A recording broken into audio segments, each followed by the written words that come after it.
They called her the Bell Witch, a spirit so terrifying she not only spoke but cursed a man to his death. And she wasn't just a myth. Her story became one of America's most documented hauntings. In the quiet town of Adams, Tennessee, the Bell family lived on a sprawling farm. By all accounts, life was simple. Until it wasn't.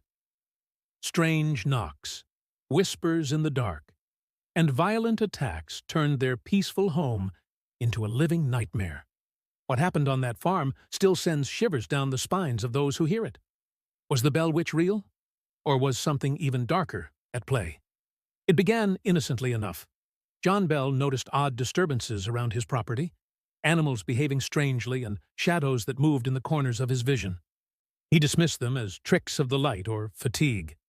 But when his children started hearing faint whispers calling their names at night, the family realized they weren't alone.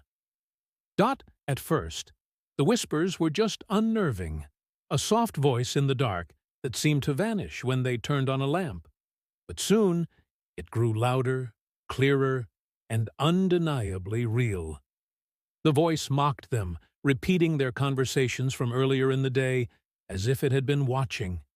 No matter how much they prayed or how loudly they shouted for it to stop, the voice persisted.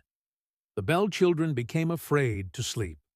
They claimed unseen hands would tug their blankets or pinch their arms in the dead of night.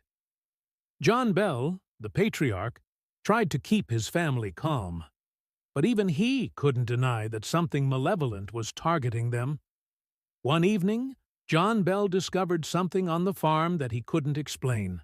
While inspecting the fields, he saw a creature unlike anything he'd ever encountered. It had the body of a dog, but the face of a rabbit, with glowing red eyes that followed his every move. He fired his gun, but when the smoke cleared, the creature had vanished. From that moment on, the disturbances escalated. The knocking on the walls turned into violent pounding, shaking the entire house. Objects flew across the room with no one near them. The children's hair was pulled by invisible hands, and bruises appeared on their bodies overnight.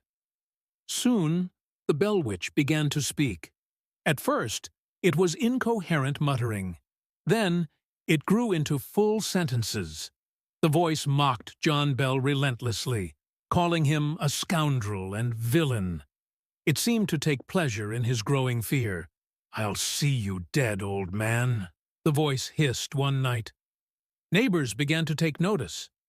Word of the Bell Witch spread through the town of Adams like wildfire.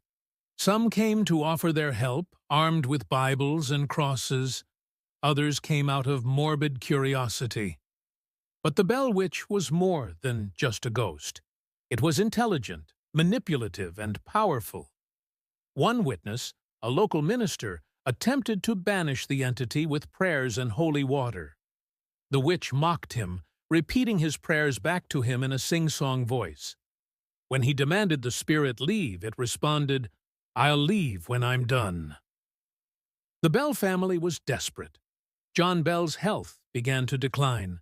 He complained of sharp pains in his throat and strange numbness in his limbs. The witch took credit for his suffering, gleefully telling the family it was poisoning him slowly. The turning point came in 1820, when John Bell was found unconscious in his bed. Beside him was a strange vial containing an unknown liquid. The Bell Witch's voice rang out, "I gave him that poison. He'll never wake up again." The family, horrified, tried to revive John, but it was too late. He was pronounced dead later that day. At John Bell's funeral, the witch was said to have laughed and sung loudly, drowning out the mourners' prayers. Witnesses reported hearing her voice long after the service ended, mocking the family and celebrating her victory. But the witch's grip on the Bell family didn't end there. She claimed she would return in 7 years, and according to the family, she kept her promise. In 1828, the spirit reappeared, tormenting John Bell Jr., the eldest son. She spoke of the future, predicting the Civil War and other events with eerie accuracy. Over time, the Bell Witch's visits grew less frequent, but her legend endured. To this day, the story of the Bell Witch remains one of the most chilling hauntings in American history. Skeptics have tried to explain the events as mass hysteria or exaggerated folklore, but for those who lived through it, the terror was all too real. The Bell Witch is more than just a ghost story. She's a reminder of how fragile the line is between the known and the unknown, and how sometimes the things we fear most are the ones we can't see. If this story gave you chills, make sure you subscribe and check out my next video for more tales that'll keep you up at night.